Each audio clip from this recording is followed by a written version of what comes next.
Alright, it's the next night from my last video. I'm probably just going to tackle the one sway bar link on this side. I already did it on the other side a couple days ago, so I'm just going to bust it out. I know it's going to be a pain, so I got my torch. I don't have my oxyacetylene torch, but I have my MAP gas torch, so at least give me a little bit of a fighting chance.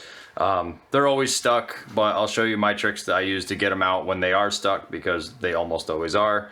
And the factory ones don't have flats to put a wrench on, so you kind of got to get inventive. So let's see how this goes.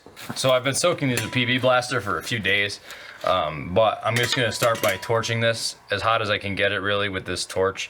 And then I'm going to take a ratchet and this Allen bit and stick it into the Allen bit receptacle right in the front, and then take a wrench and try and spin this off as best I can. So let's see how this goes.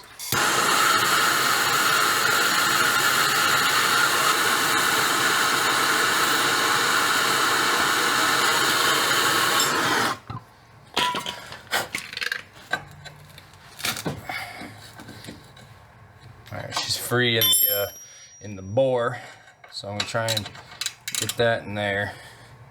See if I can ratchet it out. It's kind of hard to see, but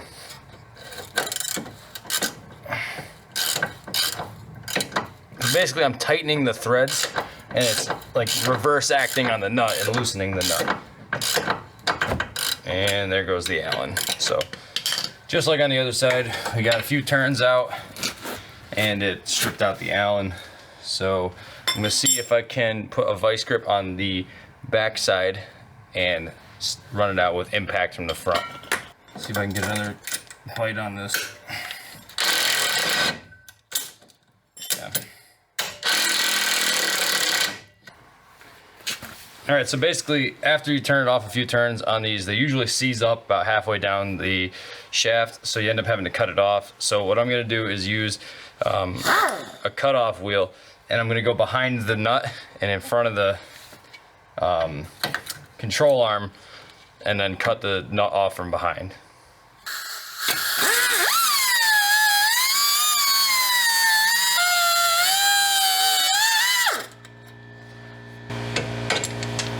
There goes that. So the bottom part is out.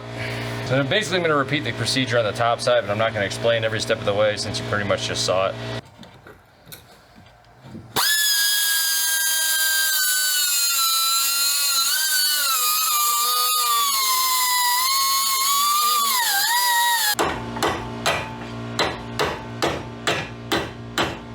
Alright, I cut the camera because 1, there were sparks flying everywhere. 2, I was getting kind of angry, but I did get it out. I had to basically just keep hacking it with the grinder wheel until she came out. So yeah, easy peasy living in the Northeast. So now we take our new one, which they ever so kindly included, 18 mils with instead of 17s like the factory car. Leave the washer on here. There's a little washer, leave it on the stud and put it through, and then put the nut on from the front. Yeah, put it in the bottom hole first, makes it way easier. Put it in. Put a nut on both sides.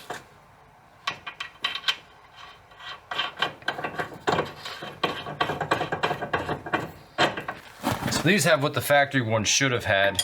On the back side of the sway bar stud here, there's actually flats for a wrench, so you can hold it while you run the nut on. I don't know why OEM ones don't come like that, but they definitely should.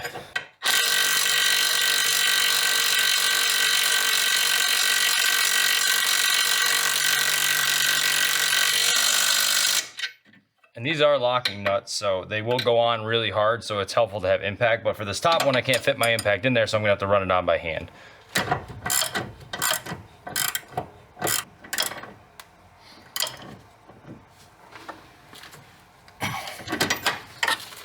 And you're done. So sway bar links are usually a pain. That just proved my point that they usually are pretty awful to take out. Normally I would grease the fittings that are in there. I know they come pre-greased, but I usually add a little bit of my own anyway. But my grease gun actually ran out of grease yesterday, so I have to go get grease tomorrow, but that's no big deal. I can wait, but you should add a little bit, but if you don't have a grease gun and you do it, then it's not a big deal. They're usually pre-lubed. So there's another quick video for you today. Thanks for watching, and subscribe and like if you want to see more. See you later.